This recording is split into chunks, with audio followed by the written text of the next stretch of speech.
Good morning. কীরকম আছো তোমরা সবাই? আশা করি সবাই ভালো আছো। আর আজকে দ্বাদশী, কালকে যেহেতু একাদশী করেছিলাম, আজকে দ্বাদশী, তো সকালবেলা পালন করতে হবে। আর নির্দিষ্ট একটা টাইম থাকে, আমি জানি না তোমরা জানো কি না। তো নির্দিষ্ট একটা টাইম থাকে, ওই টাইমের মধ্যেই পালনটা করতে হয়। তো অনেক দিন ধরে আসলে ইচ্ছে হচ্ছিল পুরি সবজি খাওয়ার জন্য, তো সেটাই বানাচ্ছি আজকে।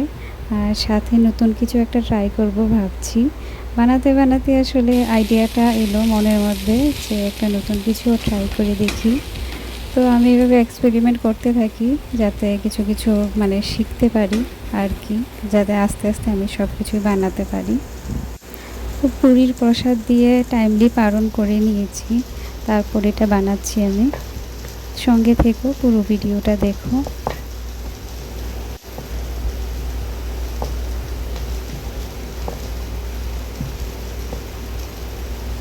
শরীর সেরকমভাবে ঠিক নেই, তাও ভাবছি যেহেতু ইচ্ছে হয়েছে বানাই।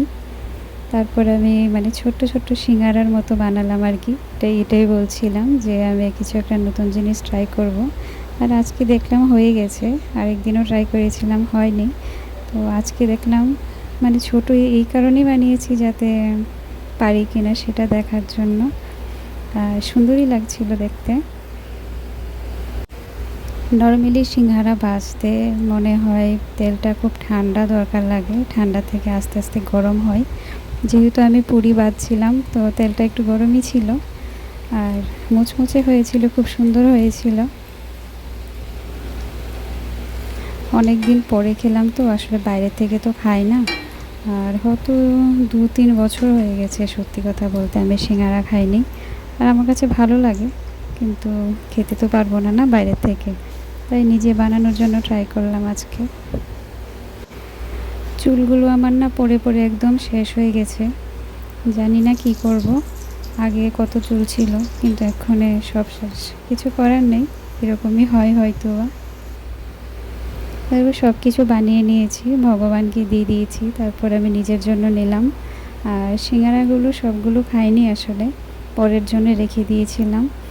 আর পুরিটা খেয়েছিলাম আর কি ভগবানকে দিয়ে, পুরি, সবজি, দই। টক দইটা না থাকলে ভালো লাগে না, প্লাস টক দই না থাকলে তেঁতুল জল বানাই আসলে আমি, টকটা সঙ্গে আমার কাছে ভালো লাগে।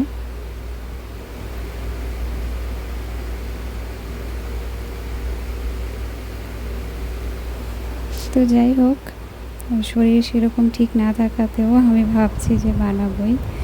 যাই হোক, অনেক সময় মনের ইচ্ছে পূর্ণ করতে হয়। তারপরে আমি উপরে এলাম, উপরে ভাবছি ছাদের মধ্যে বসে বসে শ্রীমদ্ ভাগবতমটা একটু পড়ব। আর আসলে অনেকগুলো চ্যাপ্টার, তো আস্তে আস্তে শেষ করা উচিত পড়ে। তো ট্রাই করছি। এখানে শান্ত পরিবেশ, তো ভালো লাগবে এখানে বসে বসে। রুমটার মধ্যে কেউ থাকে না, উপরে একটা ফ্যান আছে। তো বসার পর না আমি দেখতে পেলাম আমার বাবা না প্রতিদিন সকালবেলা মানে পাখির জন্য খাবার প্লাস জল রাখে। তো সেখানে দেখতে পেলাম কি সুন্দর পাখিরা খাবার খাচ্ছে, আর একটু পরে গিয়ে আবার জলও খাচ্ছে। তো আমার কাছে খুব সুন্দর লেগেছে। তারপর দুপুরবেলা প্রসাদ পেলাম। দুপুরবেলা প্রসাদ পাওয়ার পর আর কোনো ভিডিও রেকর্ড করিনি, হরিনাম করছিলাম। থ্যাংক ইউ দেখার জন্য।